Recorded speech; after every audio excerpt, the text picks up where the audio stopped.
is big. Stanley Acosta thought it was his chance to give his family a better life. He invested $150,000 in cash in a real estate development deal. The money was supposed to be used to flip this property in Patterson. But Stanley says almost as soon as he signed the deal, something felt wrong. One of the biggest flags for me was he didn't count the cash. I'm giving you $150,000 in cash. You're going to want to make sure that every dollar is there. The developer was Cesar Pena, a social media influencer who advertises real estate seminars.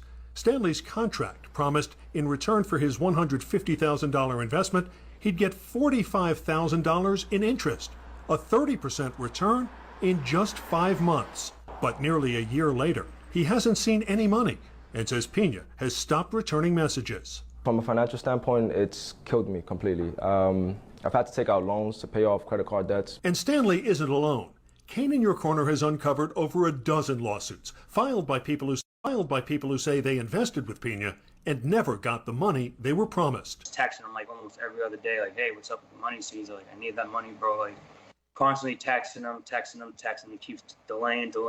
Our investigation finds in some cases Pena sold investments in properties real estate records show he never owned or sold years earlier.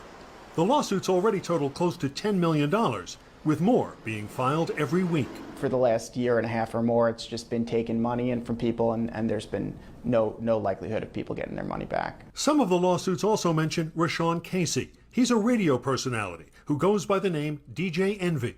Casey often appeared with Pena at real estate seminars, but his attorney insists he's a victim too. And DJ Envy also gave $500,000 as an investment, which he has not received back yet. Pena's attorney declined to be interviewed, but in a letter to the court, he complains about the tactics he says some investors are using.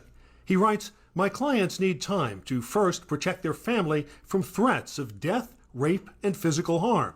After that," he writes, "they need to make serious and complex decisions as to how to move forward and what attorney or attorneys to move forward with." As for Stanley Acosta, he just hopes he and his family get some of their money back. If I had an opportunity to say something to Caesar and his family, it would be to just do right by the victims.